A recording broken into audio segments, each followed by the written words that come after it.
नमस्कार दोस्तों, रामानुज एकेडमी में आपका स्वागत है। इस वीडियो में आपको बताने वाले हैं यूपीएससी इंटरव्यू के लिए क्या पढ़ें। ठीक है, तो सबसे पहला जो है अपने राज्य के बारे में आपको पढ़ना है। आपके अपने राज्य के बारे में, जिस राज्य से आप बिलोंग करते हैं उसका इतिहास, भूगोल और अर्थव्यवस्था के बारे में जानकारी प्राप्त करना है। उस राज्य में क्या पॉलिसी चल रहा है, क्या स्कीम है जो लोगों को बेनिफिट पहुंच रहा है, उससे किसानों को बेनिफिट पहुंच रहा है, क्या समस्या है उस राज्य में, उसकी आर्थिक स्थिति को बढ़ाने में क्या समस्या आ रही है, क्या बाधा आ रहा है।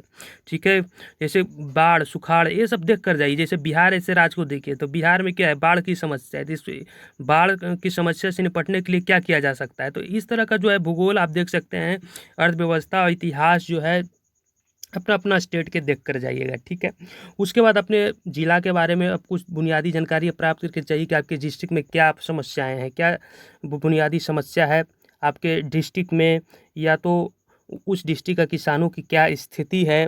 ठीक है, तो थोड़ा सा बेसिक अपना जो है डिस्ट्रिक्ट के बारे में पता करके जाइएगा, यानी अपना राज्य के बारे में थोड़ा सा बेसिक अंडरस्टैंडिंग आपके अंदर डेवलप होना चाहिए, कुछ पता होना चाहिए अपने राज्य के बारे में। ठीक है, उसके बाद डिटेल्ड एप्लीकेशन फॉर्म आप भरते हैं, उसमें से बेसिक आपका हॉबीज़ के बारे में तैयारी कर सकते हैं, उसका किस कॉलेज में आप पढ़े हैं, किस ब्रांच से आप पढ़े हैं, तो उसका थोड़ा सा आपका जानकारी होना चाहिए। यदि आप कोई जॉब करते हैं तो उसके बारे में थोड़ा सा क्वेश्चन पूछा जा सकता है। जो भी आप जॉब करते हैं, जॉब नहीं करते हैं तो कोई बात नहीं, लेकिन जॉब करते हैं तो आप तो डिटेल एप्लीकेशन फॉर्म में वो मेंशन होगा। ठीक है, उसके बाद आप न्यूज़पेपर पढ़ सकते हैं। न्यूज़पेपर जो है कम से कम 2 न्यूज़पेपर पढ़िए 2 महीना पहले इंटरव्यू से, क्योंकि आपका ओपिनियन बन जाएगा, 2 तरह का ओपिनियन बन जाएगा। ठीक है, तो जो भी करंट इशू चल रहा है देश में उसको आप बढ़िया से तैयार कीजिए न्यूज़पेपर से। उसका जो भी आपका वैकल्पिक विषय रहा है यूपीएससी में उसको अच्छे से तैयार कीजिए। उसके बाद अंतर्राष्ट्रीय संबंध को अच्छे से तैयार कीजिए, जैसे भारत के और भारत के पड़ोसी देशों से कर लीजिए। और भारत का जितने भी हो गया, अमेरिका, रूस, चाइना,